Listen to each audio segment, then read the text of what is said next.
જનાક્રોશ યાત્રાનો બીજો તબક્કો 20 તારીખે ફાગવેલથી શરૂઆત કરીને આજે ત્રીજા દિવસે ભ્રમણ કરતાં નડિયાદ ખાતે યાત્રા પહોંચી છે।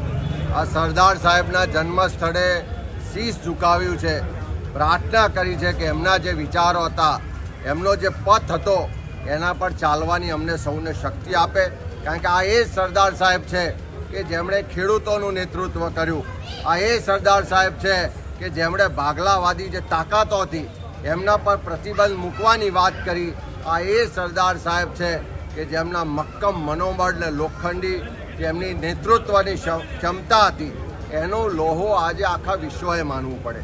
ત્યારે આજે જે રાજ ચાલે છે ડબલ એન્જિન સરકાર, આ નવા અંગ્રેજો છે। પેલા ધોળા અંગ્રેજો હતા જેની સામે ગાંધી, નહેરુ, સરદાર લડ્યા।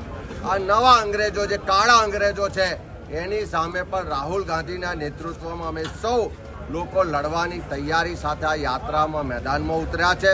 આખી યાત્રા દરમિયાન ખેડૂતોએ ખૂબ આક્રોશ સાથે, પીડા સાથે, દર્દ સાથે એમની આપવીતી કીધી છે। મહિલાઓએ દારૂ ને ડ્રગ્સની બદીને કારણે જે યુવાધન બરબાદ થાય છે, નાની ઉંમરે બહેન દીકરીઓ વિધવા થાય છે, એની ચિંતા વ્યક્ત કરી છે। ચારે તરફ ભ્રષ્ટાચાર છે, બેરોજગારી છે, કાયદો વ્યવસ્થાની પરિસ્થિતિ કથળી ગઈ છે। ત્યારે એવા સમયમાં સરદાર સાહેબના વિચારો, એમના પથ પર ચાલી અને આ બીજી આઝાદીની લડાઈ લડવાનો અમે આજે સંકલ્પ કર્યો છે। અને ફરીથી આ જનાક્રોશ યાત્રા જેમ જેમ આગળ વધી રહી છે એમ લોકો ખુલીને આમાં જોડાઈ રહ્યા છે, ખુલીને પોતાના પ્રશ્નો માટે બોલતા થયા છે અને ખુલીને લડાઈ લડવાનો સંકલ્પ લઈ રહ્યા છે। બદલવાની રાજનીતિ એ જ ભાજપની દેન છે। કોઈ પણ નવી યોજના, કોઈ પણ નવો કાયદો, કોઈ પણ નવું કામ નહીં કરવાનું।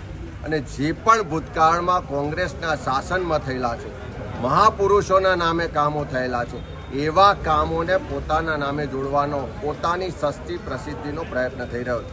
સરદાર સાહેબનું સ્ટેડિયમ પરથી નામ ભૂસી કાઢ્યું, નામ પર કૂચડો મારીને નરેન્દ્ર મોદી સ્ટેડિયમ કર્યું। મહાત્મા ગાંધીજીનું નામ જે મનરેગા યોજના સાથે જોડાયેલું હતું એ ગાંધીજીનું નામ હટાવી દીધું। અમે નરેન્દ્ર મોદી સરકારને કહેવા માગીએ છીએ કે જેટલા નામ બદલવા હોય એટલા બદલો, જેટલા નામ પર કૂચડા મારવા હોય એટલા મારો। આ ગુજરાત ગાંધી સરદારનું ગુજરાત છે। આ ગુજરાતના વાસીઓ એક એક વાત યાદ રાખે છે અને આવનારા દિવસોમાં તમે જે નામ ભૂસ્યા છે, તમે જે નામ બદલ્યા છે, એનો હિસાબ પણ 27માં થશે।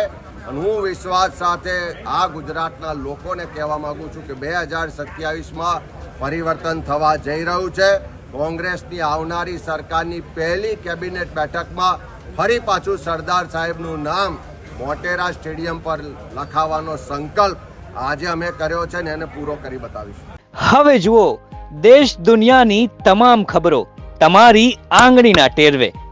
ઉઠાવો મોબાઈલ અને ગૂગલ પ્લે સ્ટોર પરથી ડાઉનલોડ કરો અમારી CN24 ન્યૂઝ મોબાઈલ એપ।